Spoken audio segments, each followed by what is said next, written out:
vamos al tema más complicado. No digamos más complicado, sino al más delicado con respecto a la reacción de los humanos, los seres humanos que se dejan influenciar. ¿Qué es un residuo radioactivo? Ya hemos dicho que todos los elementos que entran al reactor, o sea, el uranio cuando se convierte en otros dos elementos, ese elemento que sale es radioactivo. Eh, La que sigue, ¿eh? Entonces acá vamos a ver la definición de radioactivo. Es aquel que incluye cualquier material contaminado radioactivamente, ya que no tiene y que ya no tiene utilidad.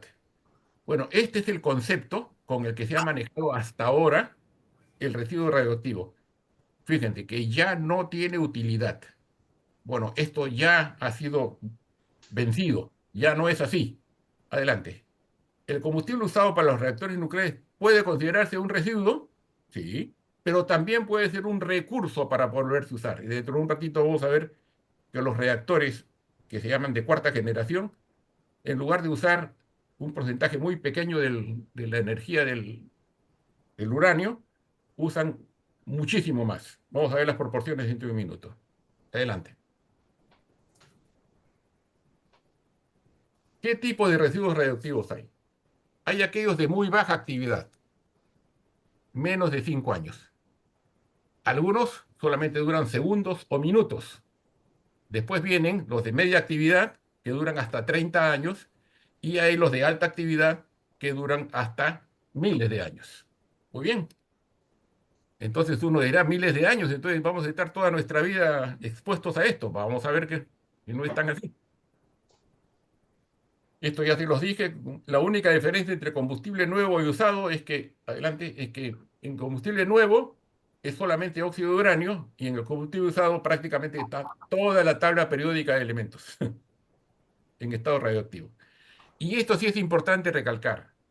Los reactores nucleares de primera, segunda y tercera generación, que son los que se están usando en este momento, solo usan el 5% de la energía disponible en cada varilla de uranio. Y ustedes dirán, ¿y por qué? Porque lo que pasa es que el uranio está dentro del reactor más o menos 4 años y medio, ¿ya? En total. Y de ahí es sacado. ¿Y por qué que solamente 5%? Porque la geometría de cada elemento combustible es muy importante. No se usan tanto los elementos que están alrededor como los que están al medio. Entonces se tiene que ir rotando eso. Por eso es que todos los reactores se paran más o menos cada año y medio para hacer ese cambio esa modificación de la posición de las varillas. ¿Ok? Pero vamos a ver que con los reactores de cuarta generación que vamos a ver dentro de un momento, ya no se usa el 5%, sino se usa más del 95%, prácticamente todo. Adelante.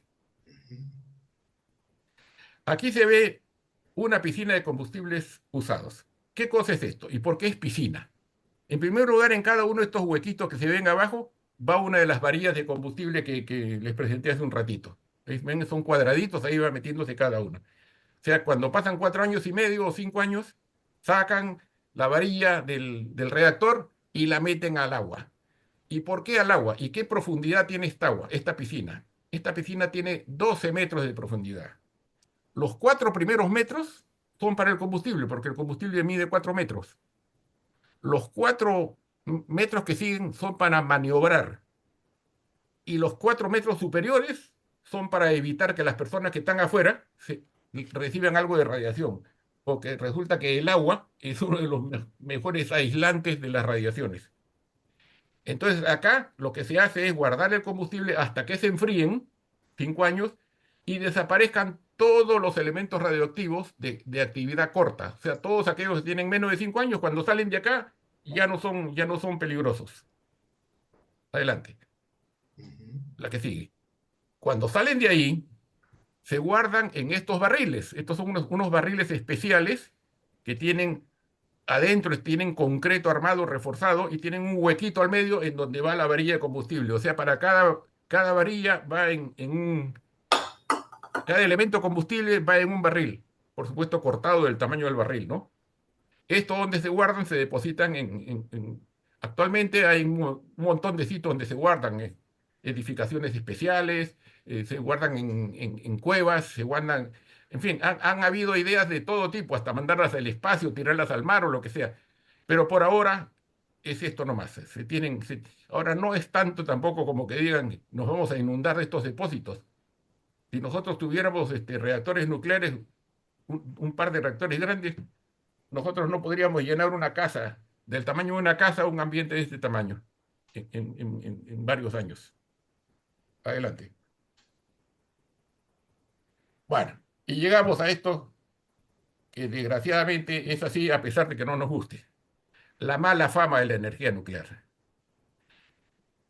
Sí, la energía nuclear nació con dos bombas, la bomba de Hiroshima y la bomba de Nagasaki. Nadie sabía de la energía nuclear antes de las bombas de Hiroshima y Nagasaki. Es por eso que todo el mundo piensa, asocia energía nuclear con muerte y con destrucción. ¿Ok? Y además de eso, para completar la figura, han habido tres accidentes nucleares importantes en toda la historia de la energía nuclear. Tres nada más, ¿ah? Imagínense si nosotros contáramos la cantidad de accidentes, por ejemplo, que han habido en los aviones, ya nadie viajaría en avión, ¿no? Entonces, el asunto es que estos accidentes, de los cuales vamos a hablar de los dos más importantes hoy día, han recibido una publicidad exagerada. Se fueron creando mitos y por supuesto que llegan hasta el último rincón de la Tierra con noticias exageradas y presentadas con mala intención. Querían crear confusión porque es muy difícil distinguir entre lo cierto y lo falso, sobre todo cuando se habla en términos técnicos, ¿no? No hay que olvidarse de lo que una vez dijo Einstein. Adelante. Albert Einstein dijo una vez, es más fácil desintegrar un átomo que un prejuicio. Y esto ha pasado con la energía nuclear. Adelante.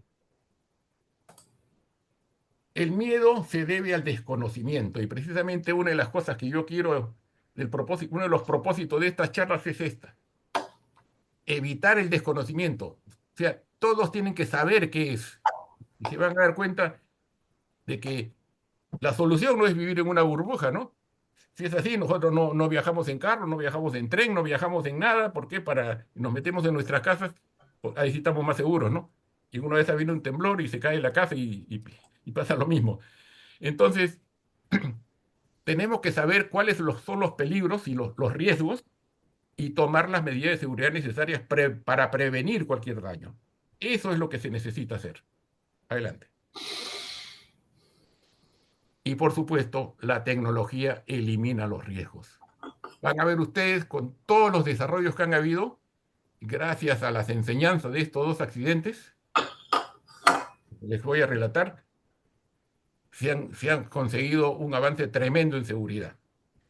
Primero vamos a ver el accidente de Chernobyl de 1986.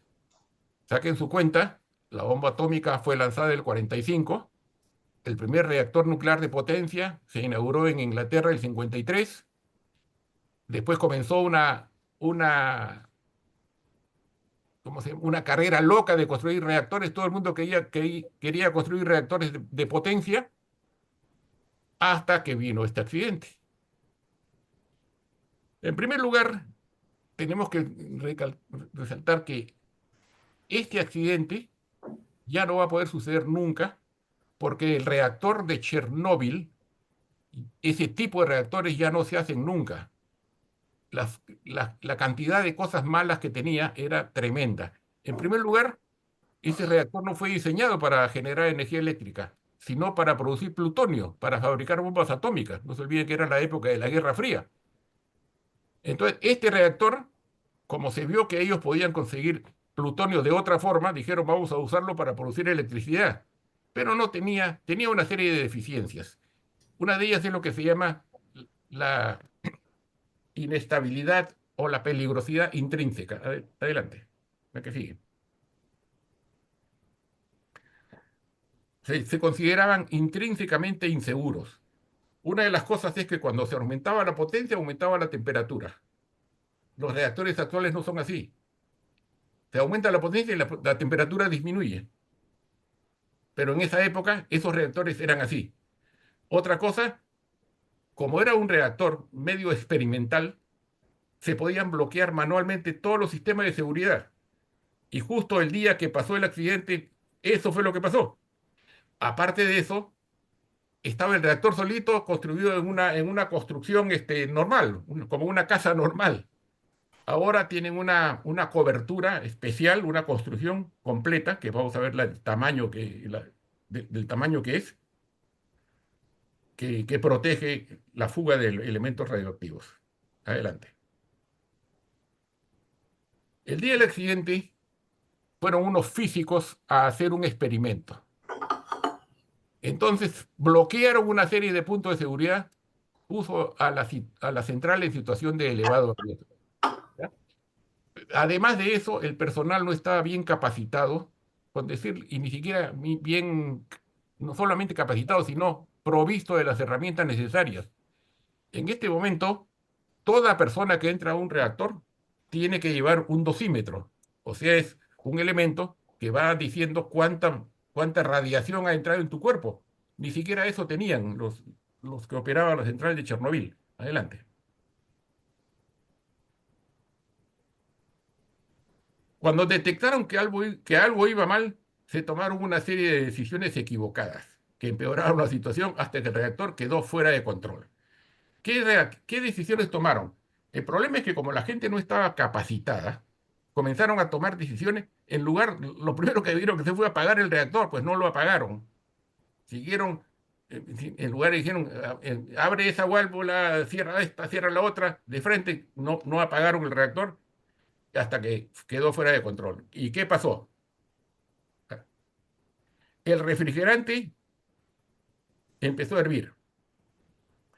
Al empezar a hervir, significa como era agua, se comenzó a vaporizar y se produjo una gran explosión química de vapor, dañando la única capa envolvente del reactor, o sea, la cápsula del reactor la dañó y la abrió. En ningún momento hubo una explosión nuclear. Dicho sea de paso, dentro de un ratito les voy a explicar por qué. Eso es imposible. Adelante.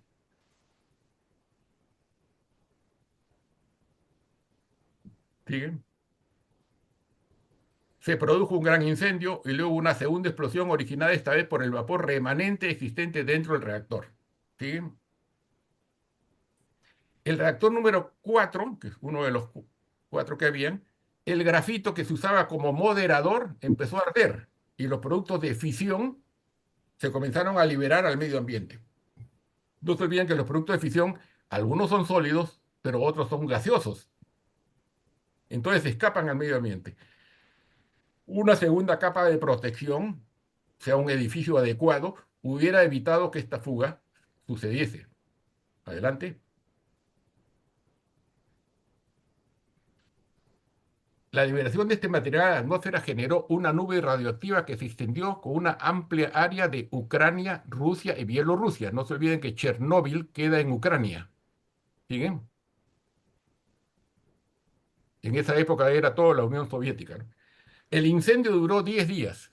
Los bomberos tampoco estaban capacitados para trabajar en una central nuclear y apagar un incendio de ese tipo. Entonces, ¿qué pasó? Encontraron pedazos de grafito por todas partes porque la explosión los había hecho volar y los agarraron con la mano. Estaban con guantes, pero con la mano.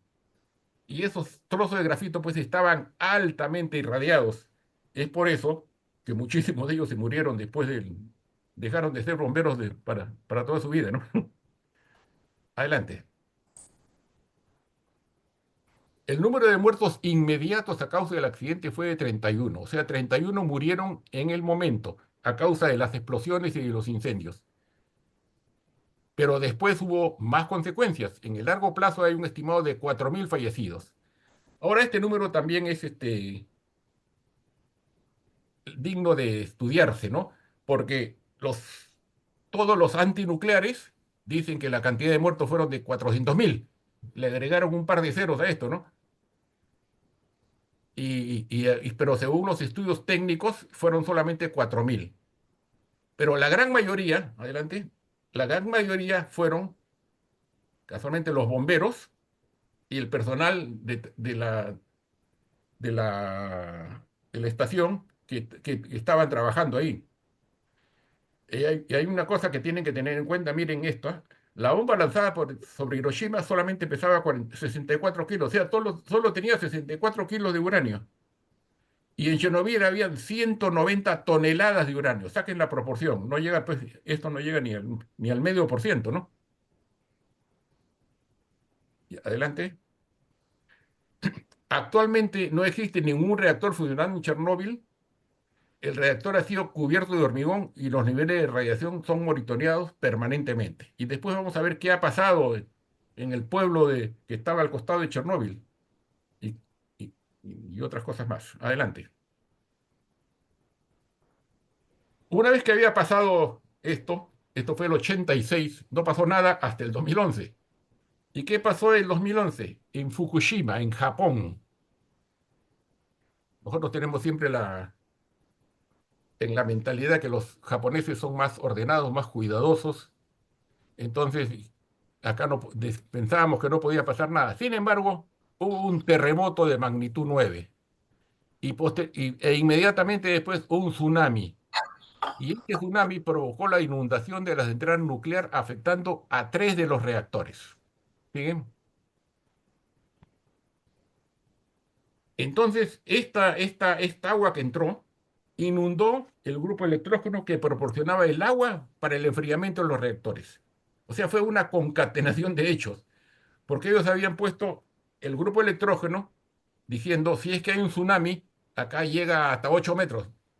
Entonces hicieron una pared de 10. Bueno, la ola fue de 12 metros y entró, algo así. Ya, no, las medidas son inventadas por mí, no, pero más o menos fue algo así, ¿ya?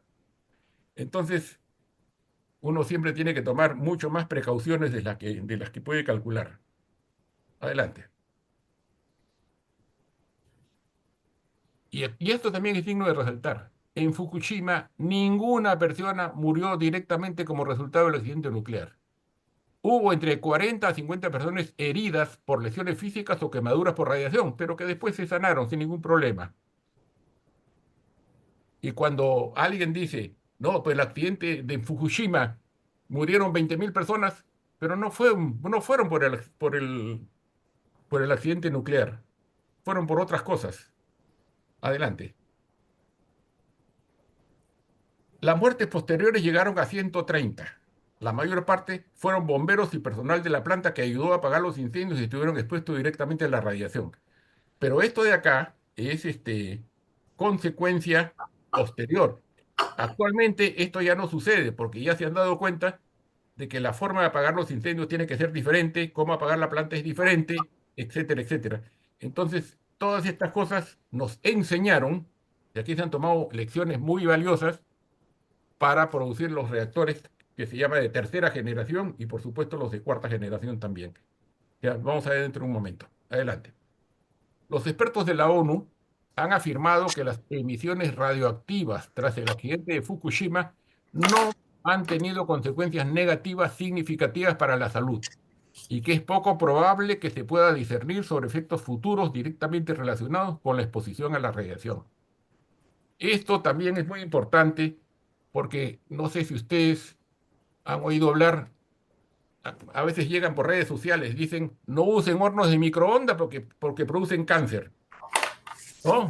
Alguno de ustedes les habrá llegado. Después dicen, están poniendo antenas 4D y 5D cerca de tu casa y te va a producir cáncer y cosas de ese tipo.